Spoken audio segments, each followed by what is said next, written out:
So I guess, yeah, let's go back to that. So one thing that I always ask anybody involved in video production is whenever I listen to like interviews with directors or editors or anyone who's like really sort of involved with like movies or television, they always sort of cite like this one particular moment or this one movie or this one show that like made them inspired or like it flipped that switch where it goes from a hobby to like, no, that's what I have to do for the rest of my life. So what was that moment or what was that series of events like for you? Yeah, I can't say that there was ever one particular moment that like triggered it for me. I mean, as long as I can remember, I used to use, I mean, my mom's old camcorder just ran off little cassette tapes. I would take that and I would record my own little skits and videos, and I found out that there were in-camera effects. I mean, you could do grayscale and sepia or inverted colors. And so at that point I was like, that's crazy. that's a lot of stuff that I wasn't prepared that you could do. And so I think that's kind of started when I was like, editing is something that I'm interested in, is when just even those in-camera effects, it added a little, flair to the video that otherwise wouldn't be there. And so I was like, maybe that's something I want to try. And, years later, I started working in, Windows Movie Maker, and then slowly move your way up and eventually get to Premiere Elements, which was just an even lighter version of Premiere that came on a CD-ROM. Right.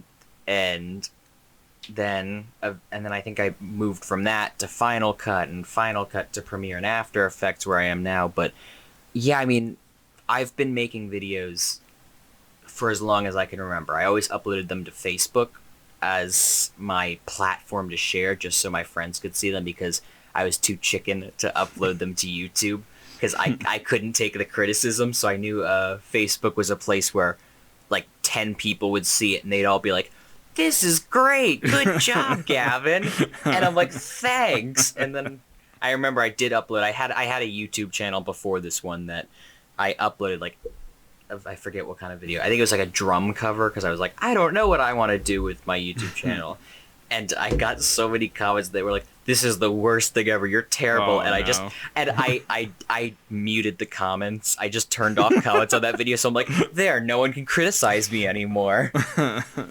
So it went from like me being in this like echo chamber of like, hey, tell me my videos are good, to me putting my content out there and going, let's see what other people have to think. Let's kind of try to improve what I'm doing, rather than just say I'm the best, and because I know I'm not. And so yeah, I mean, YouTube was just kind of the next step in that process, and I've been watching YouTube videos ever since. I mean, when YouTube came around, I was like the prime age for just watching up and coming YouTubers like Fred. I mean, that was the big thing back then. I think that was like our whole generation. Like Fred was like the thing to aspire to when we got interested in videos and exactly. all that. I know I have on an old hard drive my own Fred type videos. Like sped up voice. I mean, I guarantee they're awful.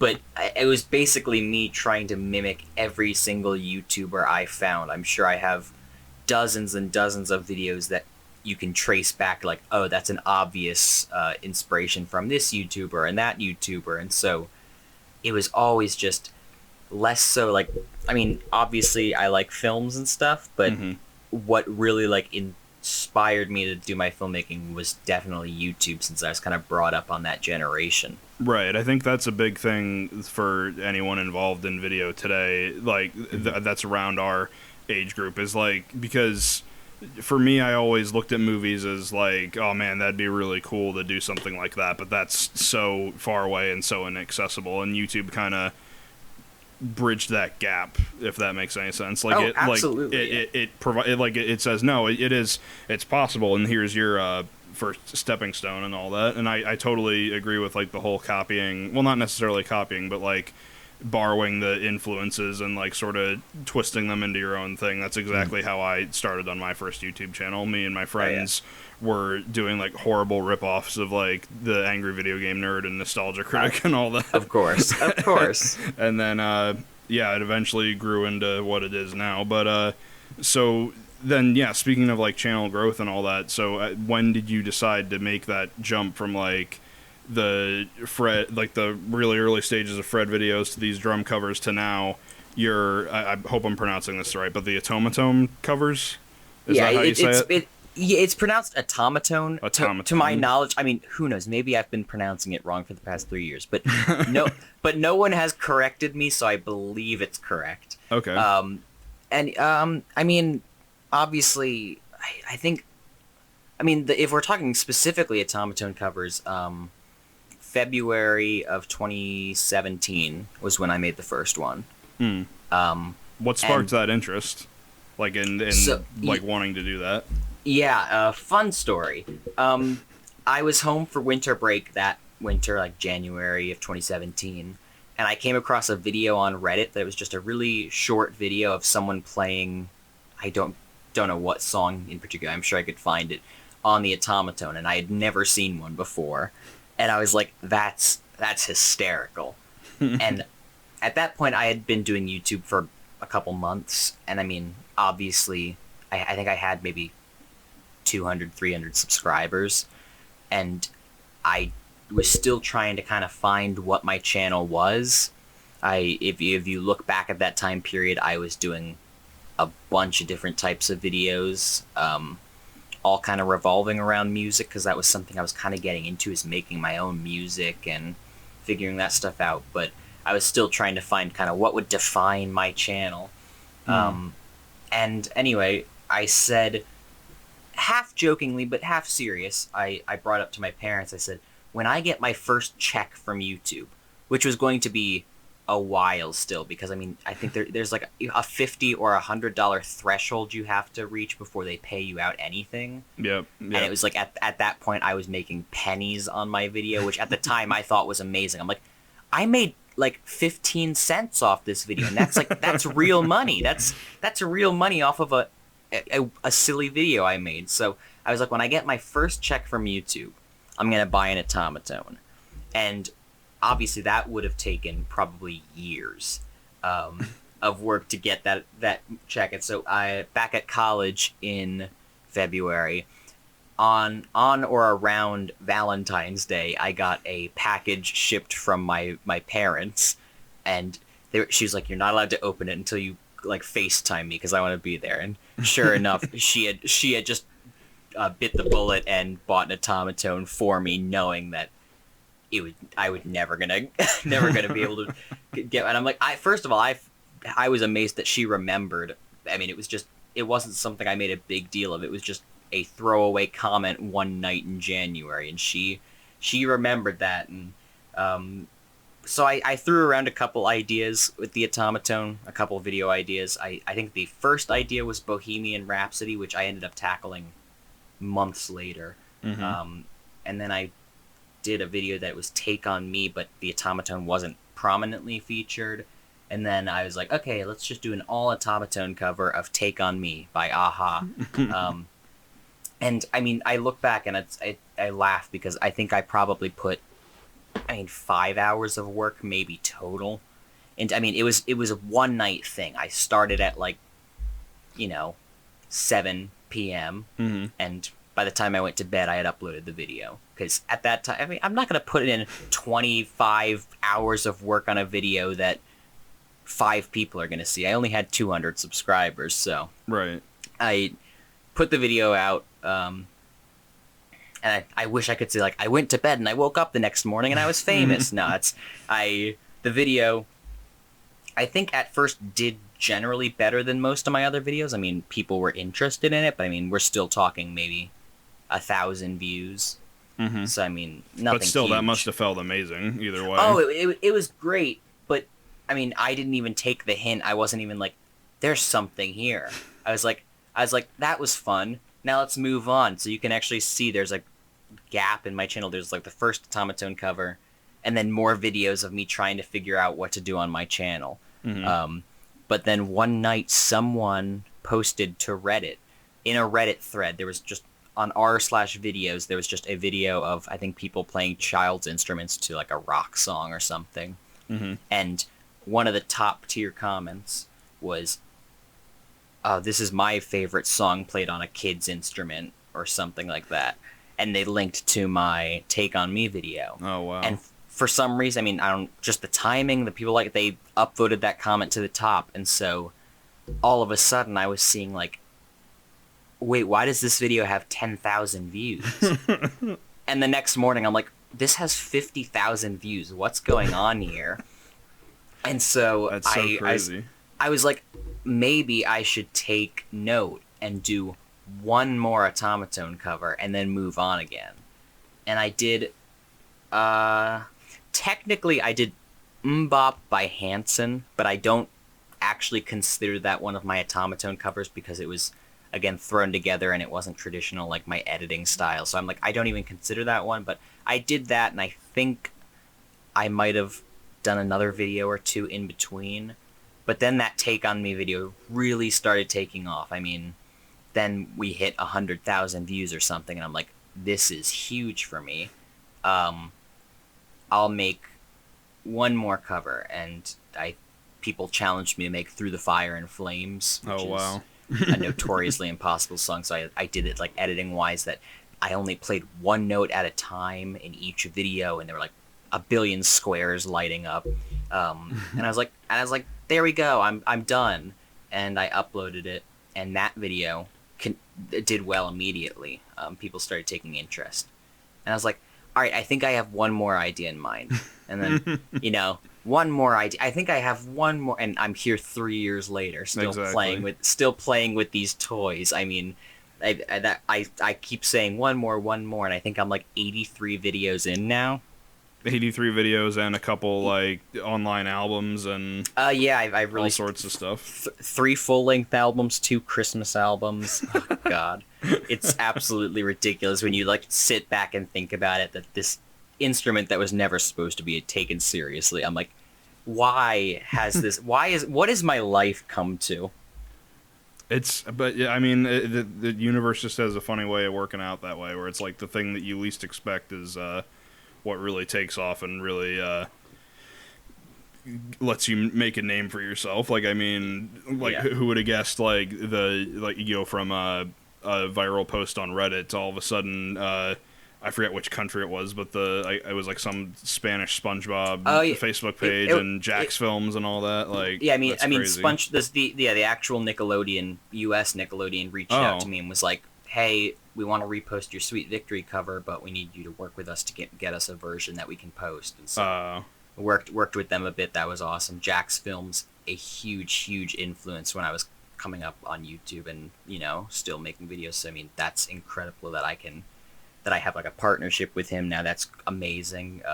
Yes, I think you're thinking Spain's Got Talent reached out to me. Yeah. That's recently. What it was. I'm like, they were like, hey, in like 2 weeks, do you want to fly out and do this? And I'm like, we're kind of in the middle of a pandemic, so I don't think I can. And they were like, oh, do you live in the U.S.? I'm like, I think it's pretty obvious. I mean, my YouTube channel says United. So I'm like, yes, I live in the U.S. They're like, yeah, you probably might not be able to, but if you can. I'm like, no, I'm not coming out. I don't speak Spanish. I will not survive on that type of talent show. I'm like, thank you for the offer, but I will politely decline. That's insane though. Like, but yeah, no, it's just crazy how things snowball like that. Like, it's absolutely insane. And every time I'm not usually someone who name drops, but that your channel has like sort of popped up in like other areas of my life with people who don't even know you personally, being like, oh, you should check out these videos, this is hilarious. And I'm like, hey, fun story, I know that guy. Yeah, but oh, that's funny. I love when I occasionally get those kind of stories from my friends. They'll Facebook message me or something and say, hey, you'll never believe this, my friend just sent me one of your videos. I just basically, I'm like, oh, I'll tell him I said hi. Tell him I said thanks for watching. Man, it's just insane. But absolutely. So I should have done a little bit more research on stuff that you've done lately before we started this. But what was your most recent cover you did? Most recent, I mean, as of recording, I put out. There's a song that's popular, like, meme culture right now, Baka Mitai. It's It's also known as the Dame Dane meme. It's Oh, just right, this, right. yeah. So I covered that last week, and then I have a new video that's releasing tomorrow. But by the time this comes out, it'll probably be a very old meme. It's right now. There's this stick bug song from a Roblox game, I believe.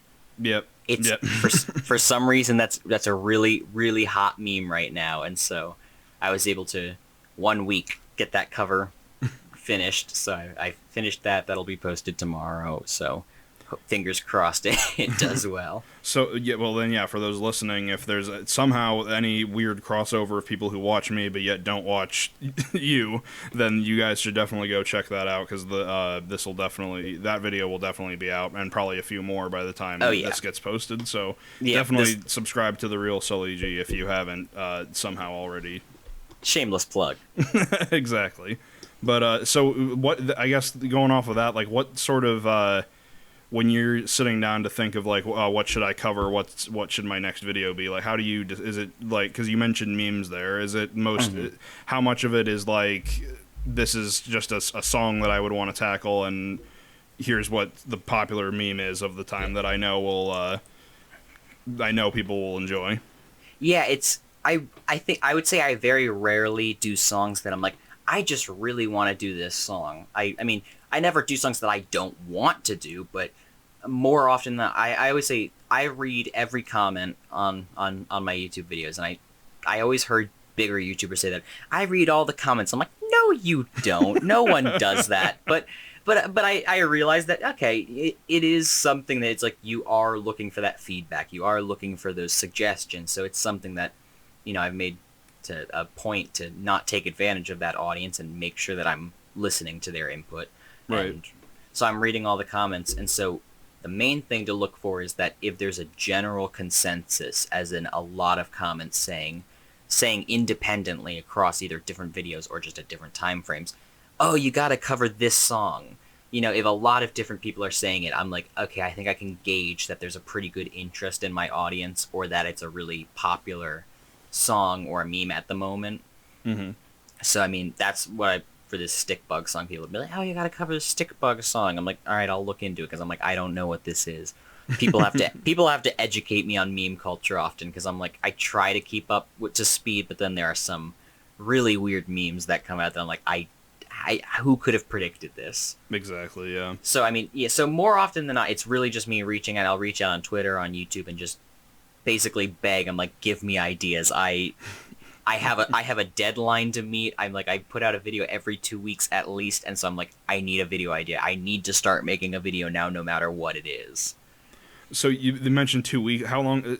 So let's say you get the idea, and then how long does that take? Because your production like, I mean, I'm not that skilled in After Effects, so I'm sure like for someone like you, it goes by much faster. But how long between getting the idea and having a finished video does it usually take you to do? What's that process like?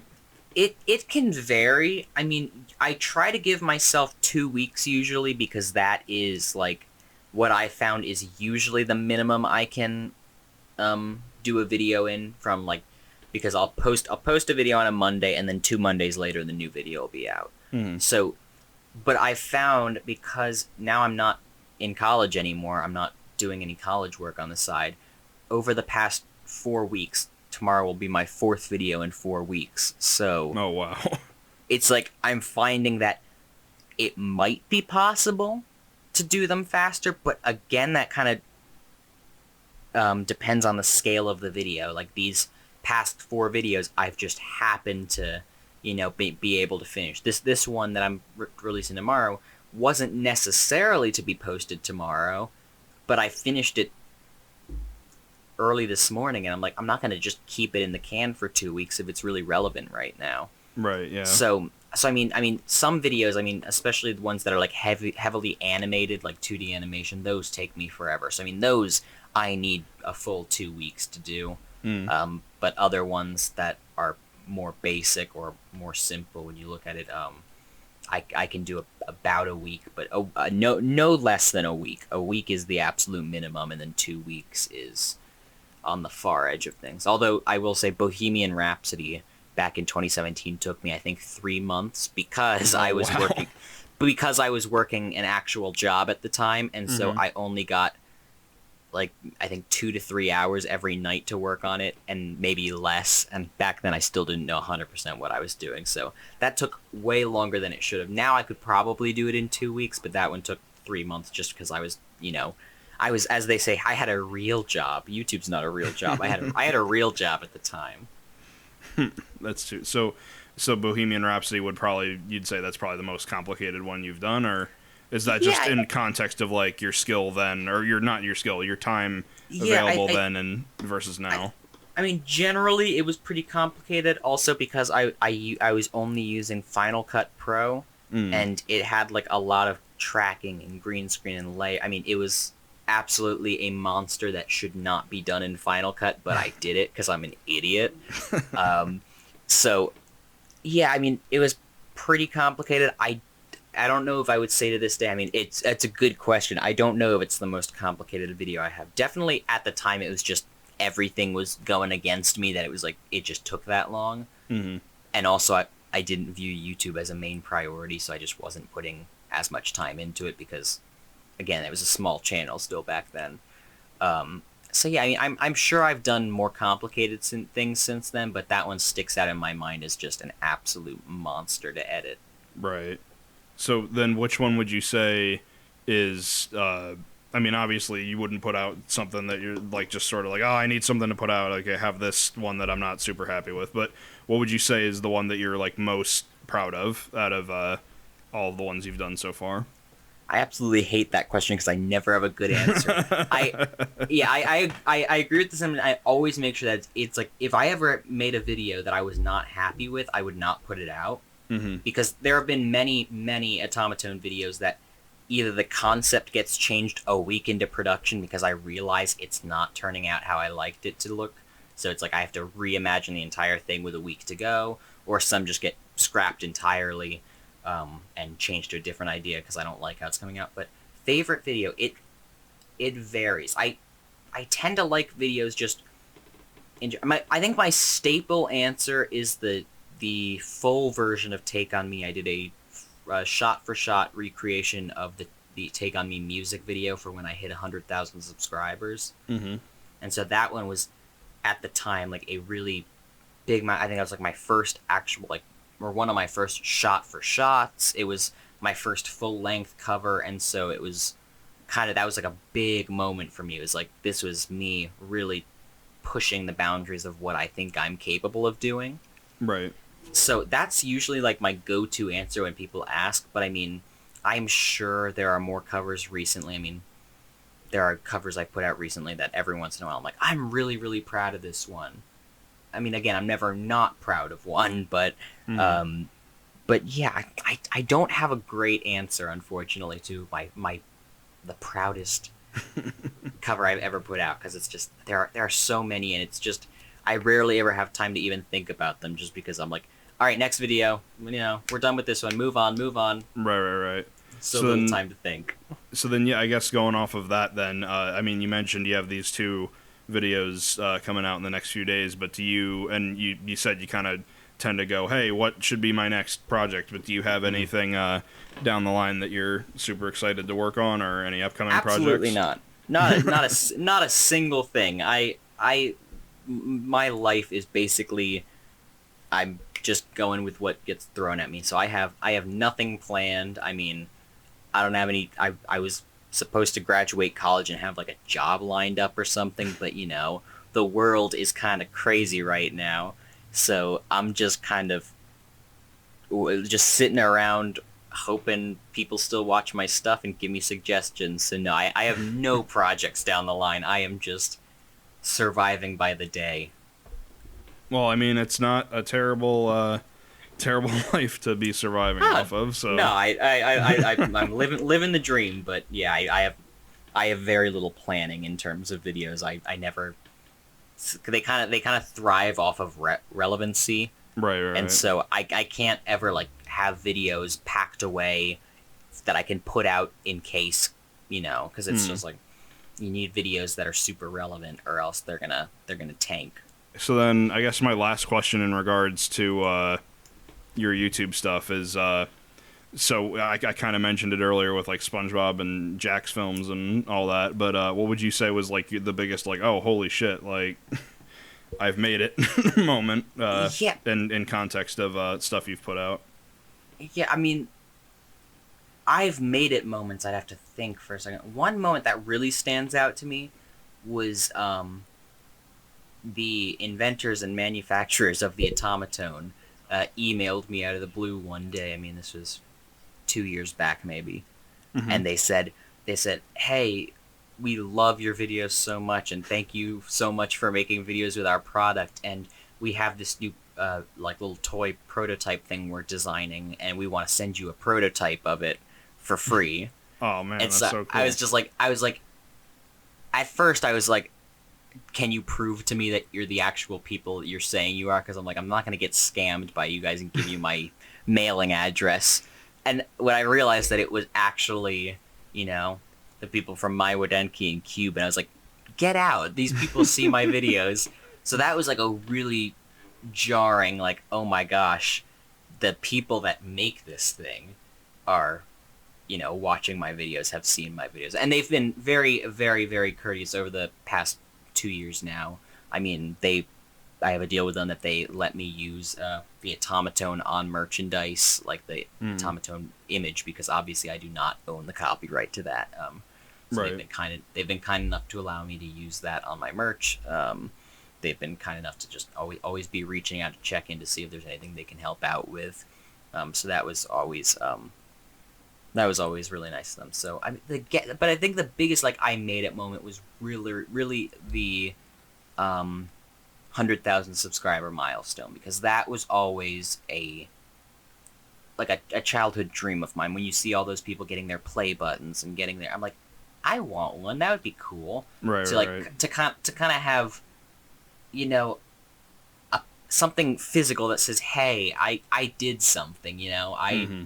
I did something with my time. I did something that other people thought was cool. And other than getting like Facebook comments, I'd really never gotten anything like that of like, some sort of validation that what you're doing is worthwhile. I mean, so Right. I mean that 100,000 subscriber milestone was a huge moment for me, because it's like that was a number that at one time seemed inconceivable, and then all of a sudden I'm looking at the subscriber count and it's like, well, yeah, what do you do next? I mean, 100,000, that's a lot of people. That I don't know that many people. I'll never know that many people. And here are all these people that come to subscribe to my channel. And I'm kind of detached now from the actual subscriber count. And we're at like 640,000. It's like I can't even think of that as a real number. It's just basically a bunch of figures on a screen that I can process means like this many subscribers, but I never really step back to think about like 640,000, like, because that just freaks me out then. And that's a lot of people that I just cannot even comprehend, and I'll never be able to comprehend that these people are watching my stuff. So I mean, I feel like every day is the highlight of I've made it. Every day that I'm able to wake up and still do this is the I've made it moment. Yeah, no, it's just it's crazy to go from like that, like I can conceive of 10 Facebook friends being super supportive of everything I've done, but now holy shit, not like those that huge number like doesn't even need to necessarily be like in the comments that you're reading. It's just like seeing that 643K like underneath like your banner is just man, I can imagine it's crazy and super fulfilling. Obviously I've become a little numb to it. I mean, that sounds very entitled, and I don't mean it to, but it's like that number.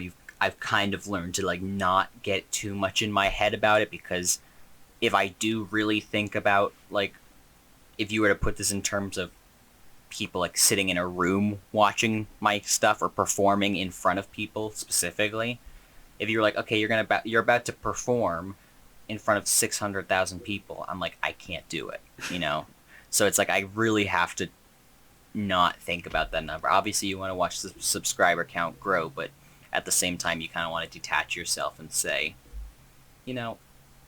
generally, I'm not going to think about it too much. grateful for it, but I don't want to get too much in my head because I'll freak myself out. Right, and there's also kind of a part of it, I'd imagine, too, where it's like you want to, I like, to check your privilege is a bad term, but like sort of humble yourself with like never forget like where you came from and all that.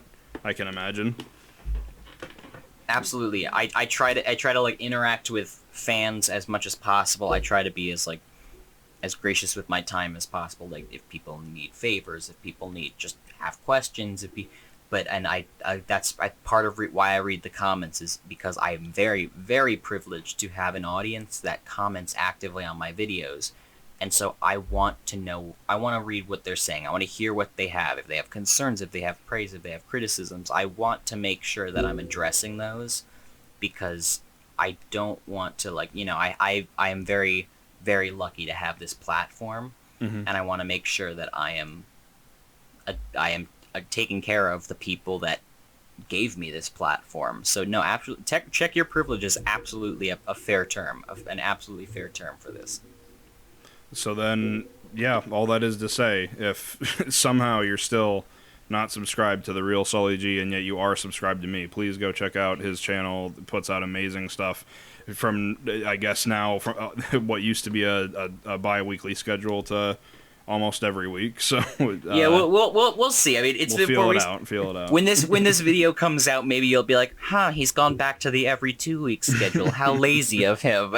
We'll see. I don't know what's gonna happen. No. You work super hard on all of the videos that I've seen of yours. So I mean, it's definitely not you don't have to worry about that aspect of it at all.